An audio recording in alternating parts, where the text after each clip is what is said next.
And also, how familiar with it were you when you were lobbying for it? I worked with Russell T Davies, who I think is the man who is the person who is most responsible for what we have, which is the Renaissance, because he's the writer. And I'd worked with him on a show called The Second Coming, and we had a really good working relationship. And I was out running one day, and I'd read that Russell was going to do Doctor Who, and I thought, wow, that's interesting, because he's an intellectual heavyweight in a sense. He's done a lot of political drama. He came to the fore with a show called Queer as Folk, which smashed a lot of boundaries in television. He was political without being overtly political. And I thought that's a very interesting move for him to make. And I was considered a kind of political actor working on social realist dramas. And I felt like I'd acted for adults for a long, long time, and I wanted to change my career, and I really loved working with Russell. So I emailed him, and I said I'd like to audition for it. And I wanted to audition for it because I thought, Time Lord, that means he's falling through time. That means he's lonely. I can do lonely. So I auditioned. They gave me a plastic hand and a camera, and I wrestled with a plastic hand. Because I was seen as a very, very serious actor, you know. And they didn't believe I could do the comedy, and they were right. I got there eventually. So I think that's why I had to wrestle with it. You know, is this apparently Shakespearean guy going to be prepared to wrestle with a plastic hand? And I did that in a tiny little room on Oxford Road in Manchester.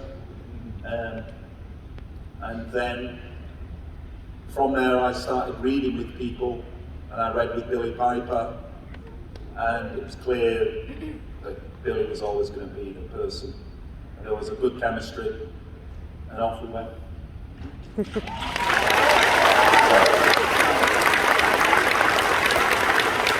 I was absolutely over the moon when I heard you wrote Doctor Who, because I loved you in Shallow Grave and the Bottom everything.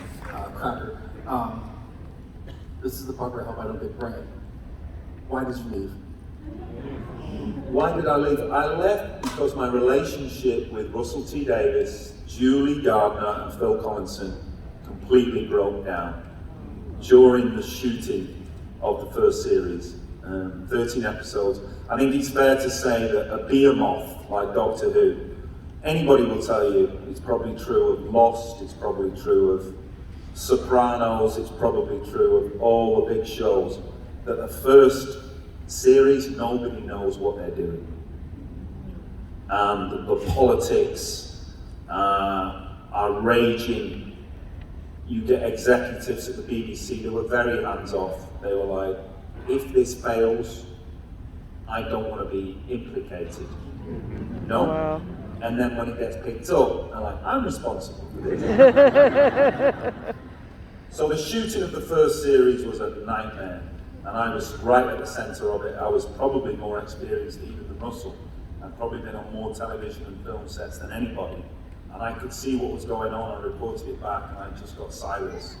And I got a lot of, well, we didn't know that was happening, and I was like, well, it's your job to know what's happening. So the relationship of trust broke down. So off I went. Now, having said that, you're doing Big Finish. Thank you, thank you, thank you, thank you, thank you. You have an amazing voice. I mean, I do radio and I'm like, oh my God, I wish I could speak like that. Like the Orville record, when I hear you on the Orville record, and when I hear your audiobooks and stuff, it's like, that voice is amazing.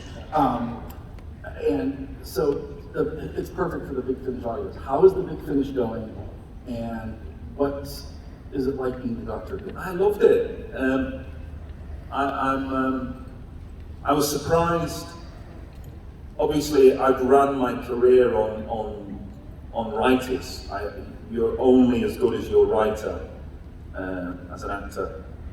And the standard of Big Finish's writers, their ability, having never written for the television series, to capture the voice of that character is really, it's very impressive. And I found it, I do remember the first day, it was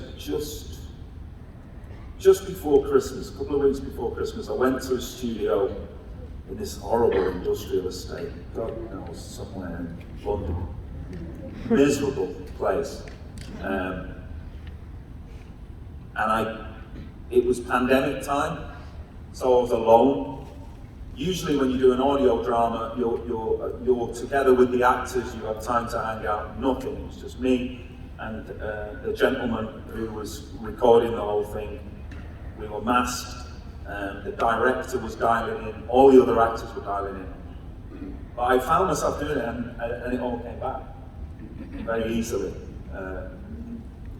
My sound engineer just kept saying to me, "Can you stop moving?" Because I was banging the mic, buttons were rustling. Because my doctor was quite physical. And I had to kind of, I should do it in a straitjacket, really. But it all came back, and it's a lovely way to do it. And I'm going into the studio in 3 weeks to record more. Your questions,